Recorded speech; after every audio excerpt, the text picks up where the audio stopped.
Então, para a gente entender a melhor forma de captar essas imagens para treinamento de inteligência artificial, é interessante a gente entender um pouquinho como a IA funciona, né? Então, como o computador interpreta a foto desse gato aqui? Na verdade, ele vai interpretar como uma sequência de pequenos pontos, que são os pixels, né? Que ele interpreta como cores. Então, na verdade, esse gato aqui para o computador é uma sequência, né? Uma grande matriz, né? Uma sequência de cores, né? Para a IA, o que ela leva em consideração? Ela leva em consideração cada quadradinho desse aqui como uma cor, né, ou um número, né? Então ele transforma isso em um número e ele recebe isso em forma de matriz, ele coloca daí a parte da inteligência artificial, que são os pesos aqui. Então, para a IA, na verdade, ela não entende que isso aqui é um gato. Ela entende que a união dessas cores de uma forma próxima ali, né? Então ele entende que a cor aqui amarela do olho, próximo com essa parte preta aqui, depois de analisar diversas fotos de gatos diferentes, ela começa a entender que esse padrão de coloração, de proximidade das cores, ela vai relacionar com o gato e não com o cachorro, e não com uma vaca, e não com outras imagens que ele conhece de outros animais ou outros objetos, tá? Então isso é a base da IA na questão visual. Daí, levando isso em consideração, a gente tem alguns pontos principais que a gente precisa entender para ter um bom treinamento da inteligência artificial, tá? Então são eles, né? O posicionamento da câmera, distância do objeto, as condições do ambiente que eu estou ali na indústria, se eu estou dentro ou fora da indústria, né? Os tipos de defeito que eu estou analisando, a quantidade de fotos diferentes que eu vou ter que tirar e um ponto também importante sobre a utilização de flash do celular, tá? Então vamos lá para o primeiro item, que é o posicionamento da câmera.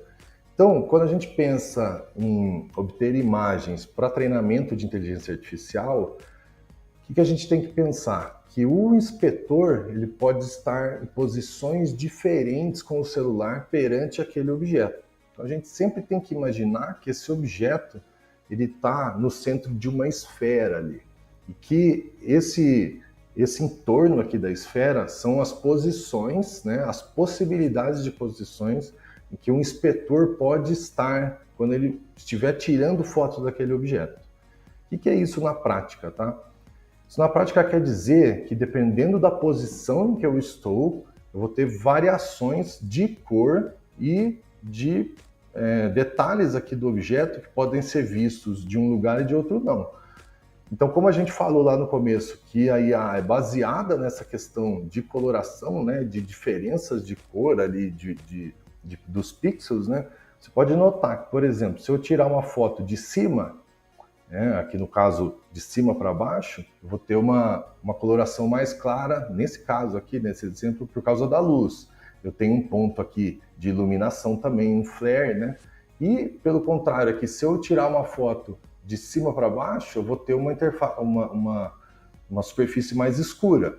Se você vê todas essas variações, todos são o mesmo objeto, porém com diversas variações de coloração. Então, é importante a gente mapear esse entorno de onde o inspetor pode tirar a foto e dessas variações também, tá bom? O segundo ponto muito importante é sobre a distância do objeto de interesse também. Então eu vou ter essa distância em que o celular, no caso o inspetor com o celular, está tirando a foto do objeto. Então o que isso significa? Significa que se eu tiver, por exemplo, uma distância mínima de 2 metros e de 3 metros a máxima, que ele pode estar no momento de estar tirando essas imagens, quer dizer que no momento do treinamento eu também tenho que considerar essas distâncias, tá? Então o que eu estou falando aqui é o seguinte, se o inspetor tem a liberdade de estar a 2 metros ou a 3 metros, é interessante que no treinamento eu também tenha imagens de 2 metros de distância, captadas a 2 metros de distância, e a 3 metros de distância também, pelas mesmas razões explicadas anteriormente, questão de cor, de iluminação, tudo mais, tá? E aqui também o tamanho do objeto, né? Outro ponto também influencia bastante no treinamento, que são as condições ambientais. Então, assim, a gente tem plantas industriais com iluminação artificial, que elas são padrão. Então elas vão, se eu estou lá de manhã ou à meia-noite, ela vai ser a mesma coisa dentro da indústria e a iluminação vai bater no objeto que eu estou, no produto ali, no objeto que eu estou captando as imagens, da mesma maneira. Então eu não tenho uma variação ambiental nesse caso, certo? Agora, se, por exemplo, eu tenho o objeto no pátio, ou objeto perto de uma porta, ou objeto perto de um lugar que entra luz natural, pode ser que ele seja afetado por essa questão da condição ambiental. Então, em turnos diferentes eu posso ter captações diferentes. Isso é muito importante também para o treinamento, pelas mesmas questões que foram faladas da questão de coloração.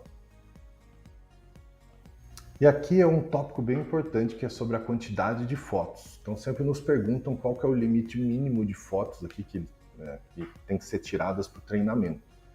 E a resposta é que isso vai variar conforme o problema, né? Então tem problemas de contagem, por exemplo, que o volume de fotos é bem menor, e tem problemas de falhas em que a quantidade de fotos vai ser maior. E por que isso? Porque a gente tem que imaginar os datasets, que a gente chama, que são grupos de imagens de um único objeto, né? Então eu produzi esse interruptor e tirei foto exclusivamente daquele objeto, né, daquele interruptor único, diversas fotos dele, eu tenho um dataset.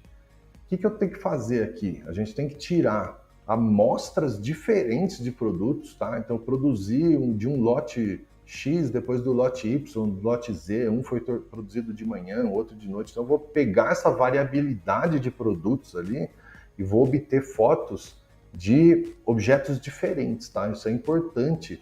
Para quê? Para que a inteligência artificial consiga captar microvariações de cores, de sombreamento, de iluminação, para identificar o que é esse produto de forma genérica, tá? Então, o que eu falo aqui, por exemplo, de 50 datasets, eu vou ter um conjunto de 9 fotos de 50 produtos diferentes, né? Nesse caso aqui.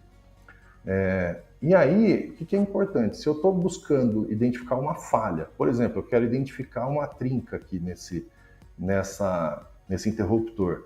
O que é o interessante? Que a gente tire fotos de 50 trincas diferentes.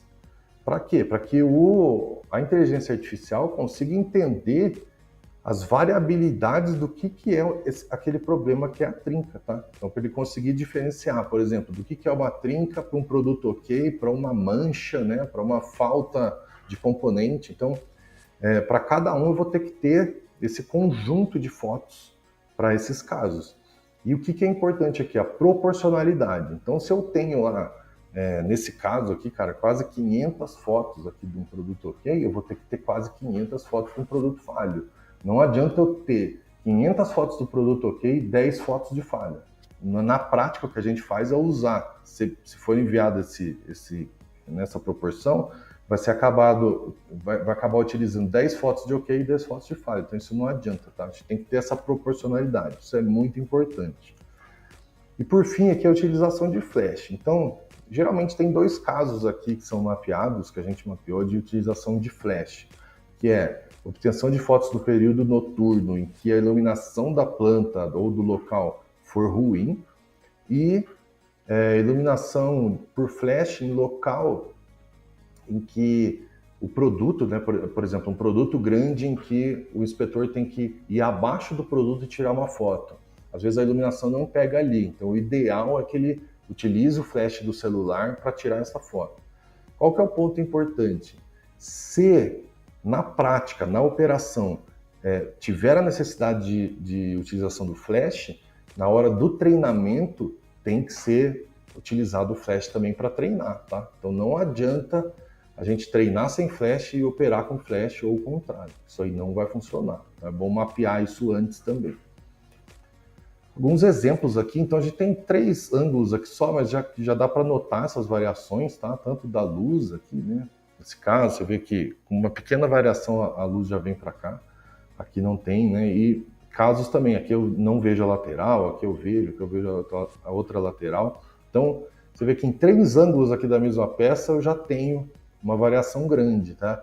Então, na prática, Se eu treinar só com esse ângulo, a IA vai entender que essa iluminação faz parte da peça, e ela não faz, né? Então é por isso que a gente tem que treinar de diversos ângulos aqui para ter essa variação de tonalidades, de cor, de sombras, tá bom?